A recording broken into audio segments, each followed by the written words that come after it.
Post হাজির হয়ে গেছি আপনাদের সবার প্রিয় ধারাবাহিক অনুরাগের ছোঁয়ার আপডেট নিয়ে। আপডেটটি দেবো, তবে তার আগে অনুরোধ করছি যারা আমাদের চ্যানেলটি এখনো সাবস্ক্রাইব করেননি তারা আমাদের চ্যানেলটি সাবস্ক্রাইব করে বেল আইকনে একটা ক্লিক করে রাখুন, যাতে সবার আগে আমাদের ভিডিওগুলো আপনার কাছে পৌঁছাতে পারে।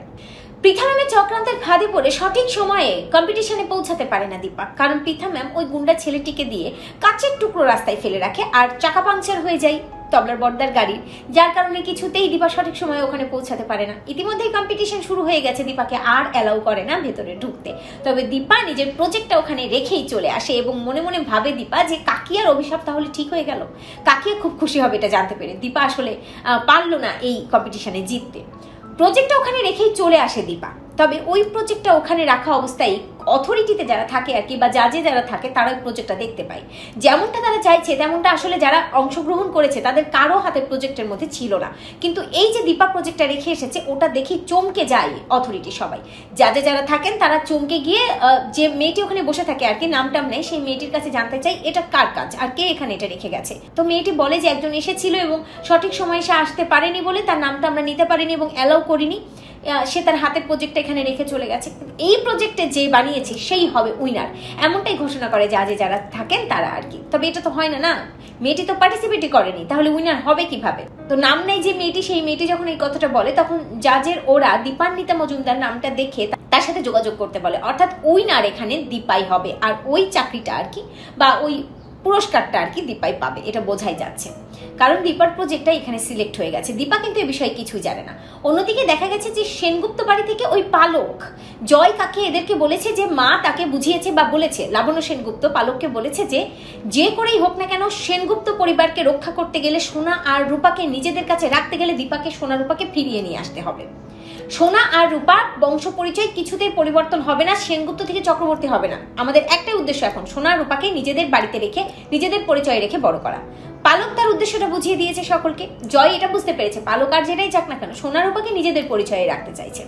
পালক চলে গেছে ওই সোনা আর রূপার স্কুলে, সেখানে অর্জুন উপস্থিত রয়েছে আর কি। সেই অবস্থায় পালক গিয়ে বলেছে যে সোনা আর রূপাকে সে নিয়ে যেতে চায় সেনগুপ্ত বাড়িতে, এখন থেকে ওরা থাকবে আর দীপাও থাকবে যতদিন বিয়ে না হচ্ছে। মনোমালিন্য কি হয়েছে এটা মন থেকে মুছে ফেলার কথা। তো এটা একেবারেই অ্যালাউ করতে চায় না অর্জুন। দীপার পারমিশন ছাড়া সোনা আর রূপাকে এভাবে নিয়ে যাবে এটা তো হতে পারে না, তাই না? তো পালক বুঝিয়ে দেয় অর্জুনকে যে পালক যদি নিয়ে যায় সোনা আর রূপাকে, দীপা রাগ করবে না, কিছু বলবে না দীপ।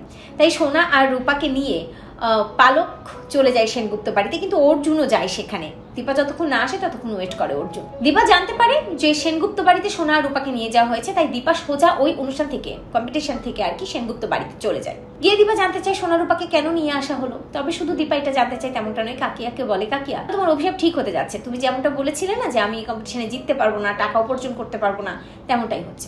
জয় তো খুব খুশি যে দীপা টাকা পয়সার উপার্জন করতে পারছে না আর কথা মতো দীপা আর বিয়েও করবে না। দীপাকে কিছুতে বিয়ে করতে দিতে চায় না জয়। কাকিয়ার কথা যে দীপা নাকি মরিয়া হয়ে উঠেছে এই বিয়েটা করার জন্য। যাই হোক, সোনা আর রূপা এখন থেকে এই বাড়িতে থাকবে, এটা কোনো মতে মেনে নিতে পারে না দীপা, কারণ ওই বাড়ির পরিবেশটা সোনা আর রূপার জন্য ঠিক নেই। আর তাছাড়া অর্জুনকে তো আরো মেনে নিতে পারে না কাকিয়া, পালকও এক প্রকার মেনে নিতে পারে না বলাই যায়। পালকও চায় না যে সোনা আর রূপার বাবা অর্জুন হোক। অর্জুনের কথায় শুধুমাত্র দীপা নয়, সোনা আর রূপাকেও সে আগলে রাখবে। সোনা আর রূপাকে সে বাবার মতো করে মানুষ করতে চায়, সোনা আর রূপার বাবা হতে চায় সে, বাবার মতো নয়, সরাসরি বাবা হতে চায়।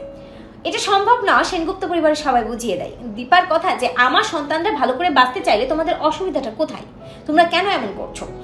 আর অর্জুনের কথা যে দায়িত্বজ্ঞানহীন বাবা, যে কিনা কখনো সোনা আর রূপার উপর কোনো দায়িত্ব পালন করলো না, যে কিনা খবরও নেয় না একটা, তার পরিচয় আঁকড়ে ধরে সোনা আর রূপাকে বড় হতে হবে এমনটা কেন? সোনা আর রূপার বাবা হয়ে আমি উঠতে চাইছি, তাদেরকে আগলে রাখতে চাইছি, এতে আপনাদের এত আপত্তি কিসে? সোনা আর রূপাকে আগলে রাখার জন্য অর্জুন মরিয়া, অর্জুনদের বাবা হয়ে উঠতে চাই। অন্যদিকে দীপাও চাইছে সোনা আর রূপাকে একটা সুষ্ঠু সুন্দর পরিচয় দেওয়ার জন্য। তো দেখার বিষয় যে এখানে শেষ মুহূর্তে ঠিক কি ঘটছে, কারণ সোনা আর রূপারও এখানে চাওয়া পাওয়ার ব্যাপার রয়েছে।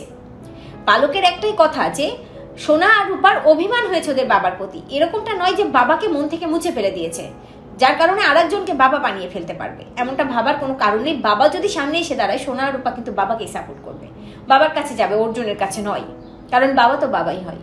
যেহেতু পালক বারবার এই কথাটা বলছে, সূর্য উপস্থিত না থেকেও সূর্যের কথা উঠে যাচ্ছে, তাই প্রশ্ন হচ্ছে অনেকগুলো যে শেষ মুহূর্তে সূর্য কি হাজির হবে সন্তানদের অধিকারের দাবি নিয়ে? শেষ মুহূর্তে সোনা আর রূপা কি সত্যিই ওই অর্জুনকে ফেলে বাবার কাছেই ছুটে যাবে, বাবাকে আঁকড়ে ধরবে? ঠিক কি ঘটে সে সবটাই দেখতে হলে আপনাদের অবশ্যই চোখ রাখতে হবে স্টার জলসার পর্দায়। তো ভিউয়ার্স, আপনারা দেখার অপেক্ষা আছেন তো? সূর্য শেষ মুহূর্তে হাজির হচ্ছে কিনা, সোনা আর রূপার পরিচয় সেনগুপ্ত নাকি চক্রবর্তী, ঠিক কি হচ্ছে কমেন্ট করে এক্ষুনি জানিয়ে দিন আপনাদের মতামতটি। আর অনুরাগের ছোঁয়া ধারাবাহিকের সকল প্রকার লেটেস্ট আপডেট সবার আগে পেতে আমাদের এই চ্যানেলটি সাবস্ক্রাইব করে বেল আইকনে একটা ক্লিক করে রাখুন, যাতে সবার আগে আমাদের ভিডিওগুলো আপনার কাছে পৌঁছাতে পারে।